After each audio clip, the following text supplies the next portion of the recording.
ESP या आपल्या चॅनलमध्ये आपले स्वागत आहे।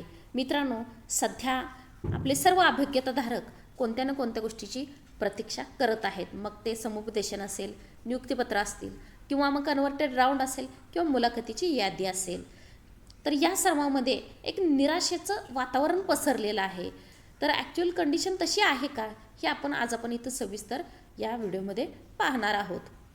तत्पूर्वी तुम्ही जर चॅनलवरती नवीन असाल तर नक्की सबस्क्राईब करा, कारण आपण जो शिक्षक भरतीसाठी महत्त्वाचा कंटेंट आहे तो आणि काही अपडेट्स असतील तर त्या इथं घेत असतो। त्यामुळे तुम्ही नवीन असाल तर नक्की सबस्क्राईब करा।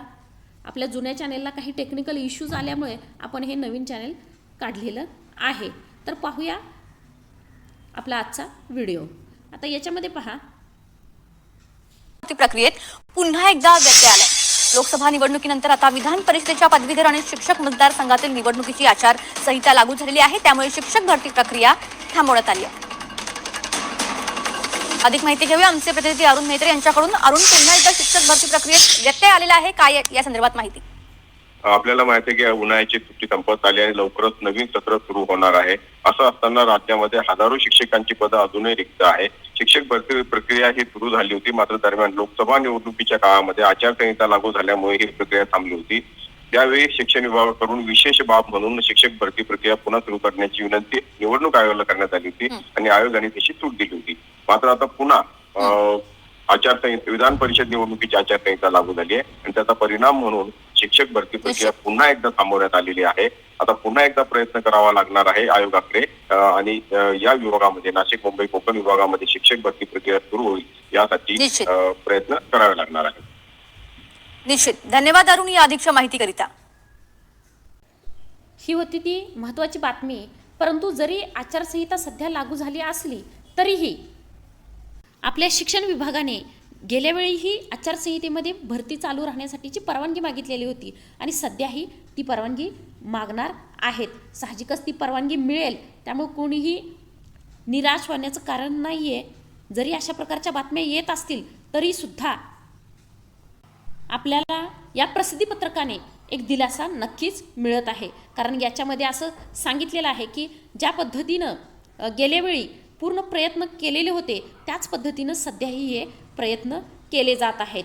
इथं या मुद्द्यामध्ये दिलेलं आहे, हे न्यूज बुलेटिन आहे पवित्र पोर्टलवरचं, की जे ऑथेंटिक माहिती देत असतं आपल्याला। त्यामुळे साहजिकच तुम्ही याच्यावरती विश्वास ठेवा।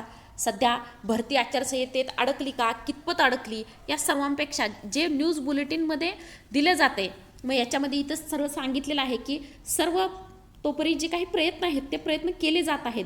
त्यामुळे साहजिकच आपल्याला या भरतीसाठी नक्कीच परवानगी मिळेल, कारण आपली ही भरती एका कोर्ट केसच्या ऑर्डरनुसार आपण असं म्हणूया किंवा न्यायालयाच्या ऑर्डरनुसार ही भरती होत आहे आणि त्यामुळे साहजिकच ही भरती ही विद्यार्थ्यांसाठी होत आहे। त्यामुळं भरती ही आचारसंहितेमध्ये आचारसंहिता चालू होणार आहे, परंतु तरीही ही भरती आचारसंहितेमध्ये अडकण्याची शक्यता खूप कमी आहे। त्यामुळे तुम्ही नक्कीच पॉझिटिव्ह राहा। काही ना काही थोड्याच दिवसामध्ये आपल्याला नक्कीच कळेल की निवडणूक आयोगाची परवानगी मिळालेली आहे म्हणून। त्यामुळं पॉझिटिव्ह राहा आणि आपल्या शिक्षण विभागावर नक्कीच विश्वास ठेवा। तर ही होती महत्त्वाची बातमी, महत्त्वाची माहिती। तर अशाच प्रकारची नवीन माहिती आपण पुन्हा घेऊन येऊया।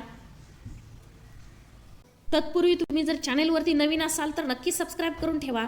तुम्हाला शिक्षक भरतीविषयक जे काही नवनवीन अपडेट्स असतील, महत्त्वाची माहिती असेल, ती माहिती आपण इथं नक्कीच घेत असतो। त्याचा तुम्हाला नक्कीच फायदा होईल। शिवाय टेट, TET याचा जर तुम्ही विचार करत असाल किंवा तुमचं कोणी रिलेटिव्ज, मित्र विचार करत असतील तर त्यांना नक्कीच आपलं चॅनेल सजेस्ट करा। पुन्हा भेटूया आपण असाच कंटेंट घेऊन, आणि आपला कंटेंट हा काही टिप्स आणि ट्रिक्सनुसार एक्झाम ओरिएंटेड असतो। त्यामुळे तुमचा स्कोअर वाढण्यासाठी तुम्हाला नक्कीच त्याचा फायदा होत असतो। तर आजसाठी थांबूया इथंच, पुन्हा भेटूया नवीन व्हिडिओमध्ये।